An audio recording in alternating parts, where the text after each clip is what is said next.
Okay, hello everyone, and welcome to the second webinar. It's great to see you all again, and also an extra welcome to you, Alex. Hi. Hey, Johanna, and hey, everyone. How are you doing? I'm doing pretty well. You can see I've got the afternoon sun in my face, so Oh, yeah. soaking that in. Ain't nothing like that here in Stockholm, but you're in Copenhagen, right? I'm in Copenhagen, yeah. Makes sense. So we're gonna start this webinar the same way like we did the last one, with a check-in while we're waiting for more people to join us. Today we're not going to do it in Mentimeter, but please check in the chat window. Just like I said the last time, the reason that we check in is to make sure that we're present and that we're leaving our work day and our work matters behind us and focus on here and now and start thinking a little bit about the topic of the day, which is culture. And Johanna, I just noticed the embarrassing typo. You and I were tinkering with that check-in question just before the session, and we totally wrote it wrong. So it says, in a few words, what is your biggest challenge related to team words? So that's, of course, not what we're after. But the check-in question is about team culture. So in a few words, it's good that you caught that. What is your current biggest challenge related to team culture? So that's the check-in question that we wanted to ask you. Great. This is the best thing with working in a company who really embraces failure. Okay? Typos, now we learned that. So in a few words, what is your current biggest challenge related to team culture? And you can just take it and put your answer in the chat window. And we have some more people joining us.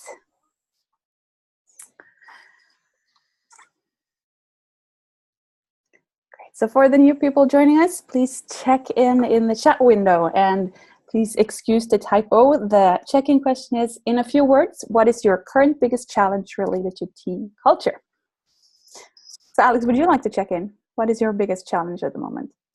Okay, so let's see. So I think my current biggest challenge related to team culture. So I'm working in a number of different teams at the moment, and most of them are remote teams. So I'm sitting in Copenhagen, but I'm working with teams that are in Stockholm and in the UK and in the US, and so I think it's in teams that are short-lived, and in some cases, like project teams, is to always be figuring out how to work with culture in quick and just enough ways. So it's especially in shorter projects, maybe a single kind of delivering of a course or something. It's to figure out how do we quickly create a culture as a team. Not too much, not too little for this particular context. So, and also how to keep that up in a remote working setup, in a distributed working setup, where we're maybe not working face to face at all. Even. Yeah, I'm looking at the check-ins here. We have a couple of similar ones. Also about keeping aligned across multiple offices. Also, maybe in a remote situation. Yeah. Good. We're gonna continue looking at your check-ins later on as well in the Q&A to see if there's something we can catch. But for now, let's move on and have a look at some of the expectations for this today's webinar, which is the same as last time. So from what I can see, you all have your camera on, which is good. It makes it so much easier for us to interact during this webinar, and also make sure that you have working microphones, because there will be a workshop element where you will be talking with each other. And if you have any questions, please write them in the chat window, and Alex and I will do our best to make sure that we catch them all. So for today's agenda, we're going to do a quick recap of the topic of culture to make sure that we're not missing anything. And then we're going to explore the topic. So both with the workshop that I mentioned and also through a Q&A with Alex. And then wrap up and a few reminders. So Alex, do you feel up for giving us a recap? Yeah. I can take the baton from here. So I mean, obviously, you've had the learning kit and the video, so I don't want to spend too much time rehashing stuff that we've already covered, but just to sort of, highlight a few of the key ideas and things that I think are really good to take with from this module as you go forward. And then we're gonna spend most of our time actually doing an exercise. But if we click forward, so I mean, obviously a big piece of what the context is here, if we're talking about team culture and team culture for handling change. The environment that so many of us in our teams are working in is one of volatility, unpredictability, complexity, and ambiguity. And some of you will be familiar with this sort of shorthand for the world that we live in, sometimes referred to as VUCA.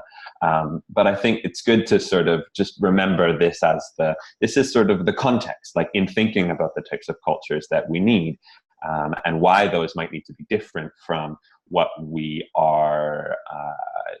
sort of brought up to think about how groups and organizations and businesses should work. Why is it different? Why do we need something new and maybe a different approach from the traditional norms?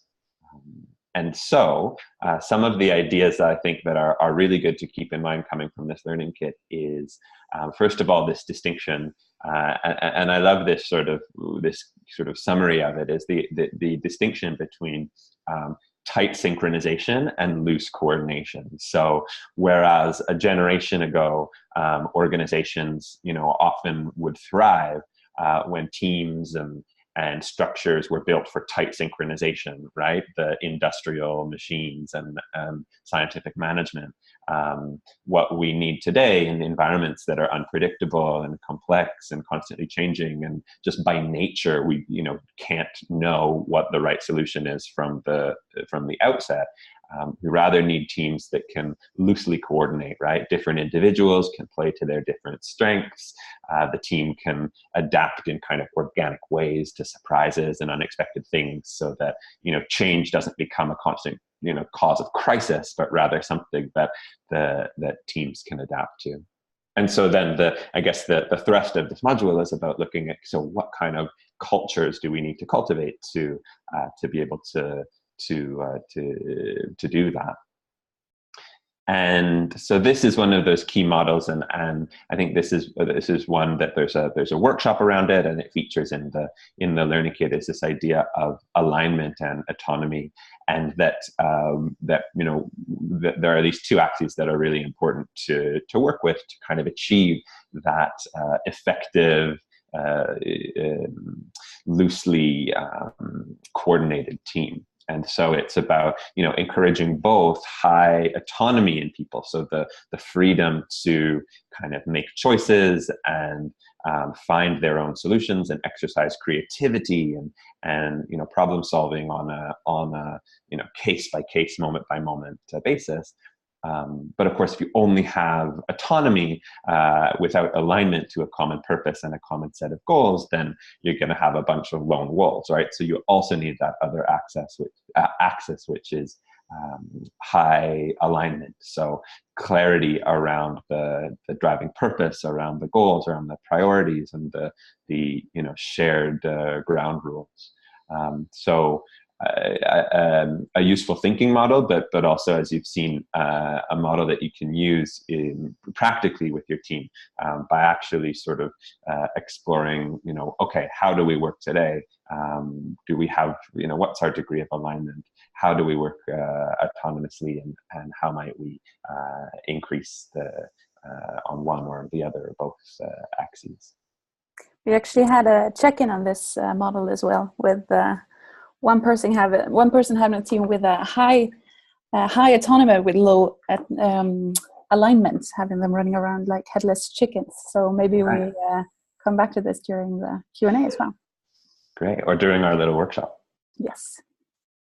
So moving on. So one of the important aspects then, so this is a sort of related model, and comes from a book by Amy Edmondson, which I would really recommend, called Teaming, is to think about how we can sort of shift from a execution culture, which is really focused on results and really focused on sort of optimizing our operations so that we deliver, to a learning culture, which doesn't need to throw results or deliverables out the window. That's not the idea at all, but rather to have a culture which values sort of constant learning and continuous development, and actually sort of celebrates that.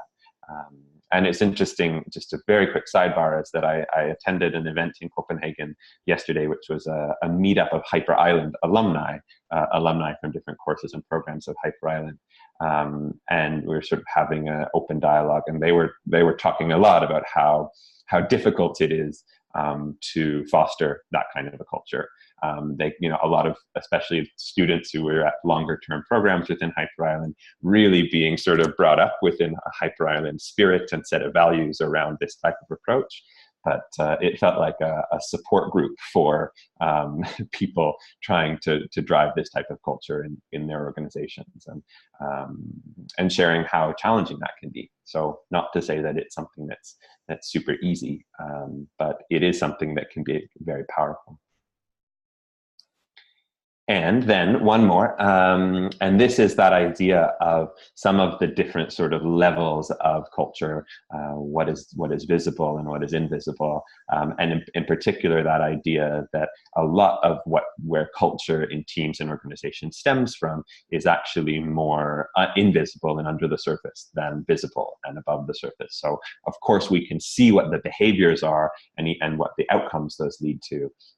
But the underlying values of what is valued and the types of values that we adopt, and then even deeper than that, the sort of underlying beliefs and basic assumptions about people, about business, about the world around us, which are hugely influential, but also can be very difficult to work with. But the first step is to sort of become aware and identify, and because then you can sort of make the invisible visible. You can have conversations about those things. You can address them and start to work with them more intentionally. Great, thank you for the recap. We're going to continue exploring the topic of culture now, and I see there's a couple of questions coming in the chat channel. We're going to let you explore those in smaller teams. Actually, last time we had a little workshop that was basically you reflecting together in teams of 3, and we're going to do almost the same format, but we're going to put in a couple of extra things that hopefully will make it even more interesting. So the workshop Coaching for Progress. Yeah, and I want to sort of just by way of introducing this, mention that I think this is what we're going to do now is it's a vehicle to explore the topic around culture and team cultures, but it's also a technique, an approach for that you can hopefully use in a range of different contexts, one-to-one with members of your team or in group settings. It's a sort of very simple kind of coaching or active listening technique, which again, we're going to use it for exploring culture, but consider as you do this how you could also use this technique in other settings. We use it a lot in our team, I could say, almost on a daily basis as soon as we get stuck on something. Yeah. So I'm going to sort of shift into then introducing it now. So before we break out into groups, this is what you need to know. So basically, you're going to be in groups of 3, and there are 3 different roles that you're going to take turns playing. So the role of the subject, who's going to be the one sort of sharing and speaking about their team culture, and there'll be a question, to frame that. But basically, the subject will explore and talk about their team culture and a challenge related to it for 5 minutes. The coach is going to be the one who's sort of supporting the subject in that exploration through active listening, asking open, powerful questions, and even mirroring back what they hear. And then the observer, who may sound like a passive role, but is an important one. So the observer is going to stay silent. They're going to observe the conversation, but observe really actively and try to spot things that are moments that are unspoken, things that they see. And they're also going to sort of take notes about sort of as an outside perspective on the coaching conversation, which they'll then play back to the subject and the coach afterwards. The observer, importantly, is also going to keep time. So to sum it up, the coach will start. Remember, the coach's role is to support the subject to explore and listen with your whole body. I know that sounds strange to say for something that's happening over a video chat, but really try to bring your full attention and be really fully present with your listening, and then with the questions. And you don't need to be asking a lot of questions. So yet less is more, right? You're supporting the subject to explore and hopefully find some rich insights in terms of their own challenge. So the coach, I say you're going to start by asking this question to the subject. So I want you to talk about your team culture. What are the biggest strengths, and what do you want to develop or transform in the culture? So that's the starting point. And then the subject, so then you let the subject go, and the subject is going to explore openly, freely. The subject, you need to remember to let the focus be on you. There can be a temptation. We're used to, in conversation, not allowing maybe the focus to stay on us, especially if maybe we're not naturally comfortable with that. But remember to allow yourself for those 5 minutes to let the focus be on you and explore that question around what do you want to develop or transform in your culture. And there's no right or wrong. So it's not about, getting to the right or the wrong answer, but it's about doing an exploration, trying to maybe dig a bit deeper than you have in a question like that before. So it's really you're doing a deep reflection with the support of a coach. And then the observer, you're going to listen and observe actively, spot the unspoken highlights. So for instance, an unspoken highlight could be, okay, when I observed you, the subject, you got really animated when you started talking about X or Y. It was really clear. You just lit up. So, just noticing something like that, or the opposite. I really felt that, when you were asked that question, your energy really dipped. So it could be those things, other things that you notice, but you're basically sort of playing the outside eyes to the conversation, and you're keeping the time. And then the last thing, back around to the coach, is here's an example of 10 powerful questions. And there's lots of these. This is just a little sample, but these are questions that are open-ended, right? They're not yes or no. They're not specific to sort of details or trying to ask about, well, how many people or something like that. It's really about trying to sort of go deeper and support the subject in their exploration, in their reflection. So, can you say more? Or what's exciting to this about you? Or even as simple as like, how do you feel about it? Or what do you want to do about that? Or what support do you need? So take these with you as you go into that role as the coach. And this is not the only questions you could ask. Use your intuition and your own sense to help guide the conversation. Yes. Good. So what we're going to do is to divide you into groups. And you will be 3 in each group. And if there's a group that ends up just being 2, then don't worry. You will just miss out on the observer role.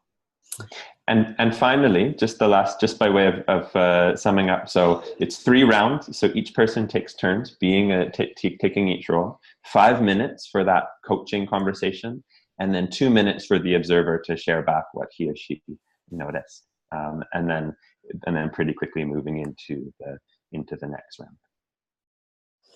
Perfect. And really try to keep the time, because we'll give you 25 minutes, and then we will bring you back.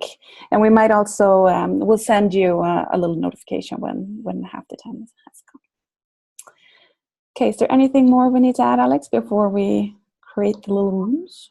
I don't think so. Although maybe I'll just say, if anybody has any, if there's a burning question, you can, once you're in your groups, you can ping us. So if you are like, super confused about something, then you ping Johanna and I, and one of us will come and help make sure that the instructions are clear or whatever it might be.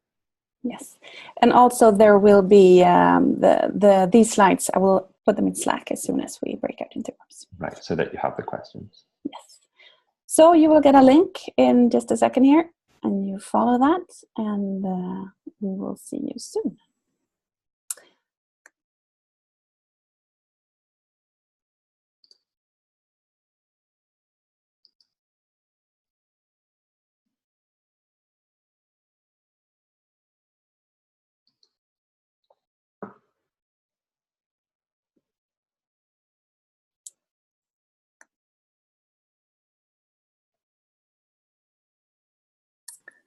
Okay, then everyone should be back. It's funny to see all the faces just pop, pop, pop, pop, pop. Okay, so welcome back, everybody. Hopefully you had some rich and valuable conversations. We have about 15 minutes left, and I wanted to sort of open up the floor.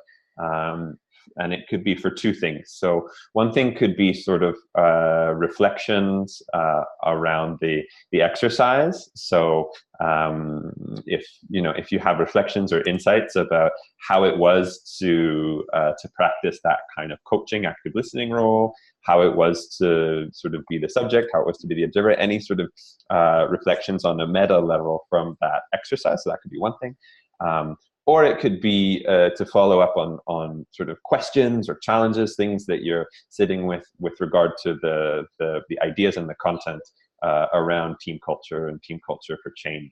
I know there was at least one question in the flow of the chat. Johanna mentioned that there was a question that came up in Slack. So digging into some of those tricky challenges and what you're sitting with in terms of questions on that front. So I think the way to do this would be, if you have a reflection or if you have a question, just say like, I have a question or I have a reflection in the chat, and then we'll ask you to sort of switch on your mic and then share, so that, because it's much nicer if we you get to hear your voices. We have Sales, who would share her question. Hi, sorry. I'm using my Teams laptop, so I'm Becky, not Sales. I guess it was something like that. Sorry. So my question, or kind of what I'm posing to the group, is that I have a section of my team. I'm a wider team made up of 3 small teams. So this particular team has very high alignment, but with quite low autonomy due to the nature of their work. It's quite high volume, repetitive work, and the low autonomy comes from that we've implemented a quite unautonomous system. So it isn't anything to do with our management style. It's actually to do with the systems that we have to use to be able to do their job. How can I get them to engage really in refining their own process and finding their motivation within that process, rather than just through salary rewards and things like that? So to become more autonomous within a quite repetitive natured job. Sorry, it's a hard one. Yeah, it's an interesting challenge, and I think something that comes to mind for me is thinking about the nature of like intrinsic and extrinsic motivation. So extrinsic motivation being about, those incentives that come from without, or outside, right? Salary and policy and the rules and all those things. And intrinsic motivation being that from which, comes from within, the internal motivation from within in a person. And I mean, I would explore how you might work with your teams to explore what their internal motivation is. And so, to the extent that you could maybe one type of exercise that I've worked with before is exploring personal purpose. So one of the things that's, you know, a big lever for internal motivation is, you know, a sense of purpose, a sense of meaning in the work that I do. And how can you, one way to work with alignment is to sort of work with, okay, so what are my own sort of driving motivations? What's my own sort of purpose, you know, in my career, in my life? What is it that I want to contribute it to? What is it that I want to be learning about? What is it that I want to be developing in myself? And then how does, and sort of in tandem working with that and the purpose and the mission and the goals for the organization. So you know, that could be through workshops or one-on-one conversations. There's a tool that one of our colleagues at Hyper Island created called the Purpose Canvas, which Johanna could share with you guys in Slack, which is like just a sort of a tool for working with individual purpose, right? Basically working through a series of individual kind of reflection questions. And you could do that in a simple, you know, a workshop where you get the team together and everybody creates their personal purpose canvas, and then you talk about it, and then you talk about how does that relate to the work that we do or things like that. But I think, yeah, to me, that would be what comes to mind strongest for me, is how to connect individual sort of sense of purpose and meaning in my work to that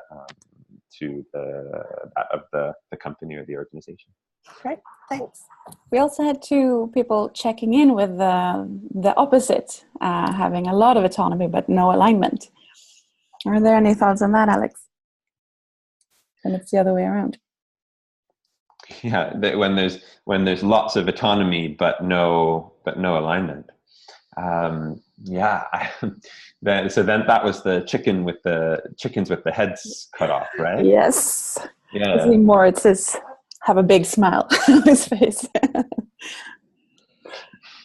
Yeah, I don't know. I mean, Johanna, I mean, if anything comes to mind for you, go ahead. I think it's funny enough. I mean, maybe in some ways it's a similar. It's about how could you work with the team around making sure that the what you need to be aligned around is really clear. And I think there's lots of reasons, and we could, you know, might need to dig deeper into what is at the root of, you know, not being aligned. But working with, you know, for instance, really clear shared language for what are our priorities or our shared goals or our shared strategy, having, you know, clear artifacts, making that visible, making that alive. I think one reason that I could think of commonly that you would sort of get that lack of alignment is a lack of clarity. It's really common in you know, we do these team follow-up sessions, facilitated team sessions with our students in the Hyper Island School, and a really common thing is to sit, you know, in a session, and the facilitator says, "Great, so team, would you say that you have a shared goal?" And the team says, yes, yeah, we definitely have a shared goal. And great, okay, great. So, you know, want everybody to write down the goal or the purpose on a post-it. Okay, and everybody writes it down, and then you share around. And in fact, no, what we thought was a shared goal or a shared direction actually was not shared or clear at all. And why is that? Well, we never invested time in sort of clarifying that, in actually making that explicit. We proceeded on a basis of assumptions and individual sense of what we're doing.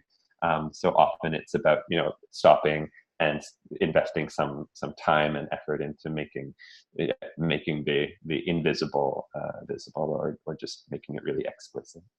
I'm also thinking it could be on so many different levels as well. So is it the goal that is unclear, or is it that it's a new team that hasn't connected to each other? For an example, if a team is maybe on stage 2, where they're seeking roles a little bit and want to show who I am in this team and what is it that I can add, that can also make people run in a little bit of different directions. Maybe it's also looking at the team and the values and what is it that connects us on a social level almost.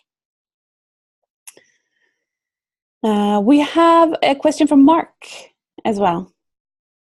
Would you like to? Yeah, sure. Hi, hi, and hi, Alex. Hey, Mark. Yeah, I posted this on Slack actually on the discussions group earlier, and it's a sort of challenge I'm facing when it comes to introducing new ways of working with and using and embracing technology within quite a diverse team when it comes to age and experience and their current use of technology. And I liked your idea when you were in your presentation regarding introducing creating guidelines and norms, but I have reservations over that and concerns because I'm kind of a sole person kind of trying to introduce these changes, and I don't want to make it feel like it's obligatory and therefore removing autonomy, even though I am confident that it's going to improve a lot of their kind of task and also how we communicate to each other. So yeah, I guess I was just asking if you have any tips around how you could introduce that in a kind of the smoothest possible way. Yeah, I recognize that challenge, and I think part of it can also be, I mean, just the nature of like living in a time where there's so many new tools and platforms available to us, and as you say, and these like gaps between different, whether you want to think about it generationally or just, different attitudes and preferences for how much or not to be adopting new things. But something that I could sort of offer as an idea of an approach, and something that has worked in teams that I've been part of, and as a sort of a bit of a geek for that sort of stuff myself, is to propose like piloting or experimenting with new shared tools like that. The challenge with a lot of tools, if you think about something like, introducing Slack to a team, for instance, or a project management tool or a shared calendar, whatever it might be, is that it only works if everybody sort of buys into it, right? You're not going to get much benefit from bringing your team onto Slack if only a third of your team actually is willing to engage in Slack. So you sort of trying to do it by sneaking it in or just getting the eager ones in is actually, might backfire. But I was part of a team at one point that was working remotely, and I said, look, I think that using this with the example of Slack, I think that using Slack could really help our effectiveness as a team and our remote working culture. And so I want to propose, I know that it might be a new frontier for some. I want to propose that we try it for 3 months, and then after 3 months we'll stop, we'll evaluate. If it's not working for us, then we can go back to our email, our collaboration on email, and we'll just revert back. But I have a hunch, I have an idea that this could be something that would be really valuable. So will you buy into my proposal that we try it for 3 months? And that's not a very threatening thing, right? They were like, sure. And some of the arguments that they might have made, if I had just come with I want us to transition and switch to Slack, all of the sort of no buts and here are the reasons why I don't think we should do that. Well, I'm not suggesting that we switch definitively and forever. I'm suggesting can we experiment with something new? And to be honest, in that team, we did, and we tried it out, and it actually was not a great fit. And then at the end we did that assessment, and then we switched back. So but it was a way to sort of take a step and try something that brought people along in another way. Yeah, I have a similar experience with Slack. I tried to introduce it, but I ended up having basically conversations with myself. So I maybe try again. But yeah, thanks for that. Cool. We also have a tip from Sato here that we've had a good experience with taking on external change agents to share their stories, and that has worked as well. And it's actually all the time we have. So I'm gonna encourage you to do just like Sato did and share some of your good experiences and things that's worked for you in Slack as well, and continue the discussion there, because you probably had a lot of interesting talks in your groups of 3. So make sure to continue those discussions in Slack and also in your reflection journals who are to be handed in on Sunday and read each other's reflections. Time really flies. This went so fast. But I will see you on Slack. And if you have any further questions for Alex, you can also send them to me there and I'll forward them to him. Yeah. And yeah, I hope that you have a good weekend. It's really coming up very soon. And enjoy the new Learning Kit that will be published on Sunday. Great. Thanks, everybody. Great to meet you online. And yeah, all the best. Take care. Take care, everyone. Bye-bye.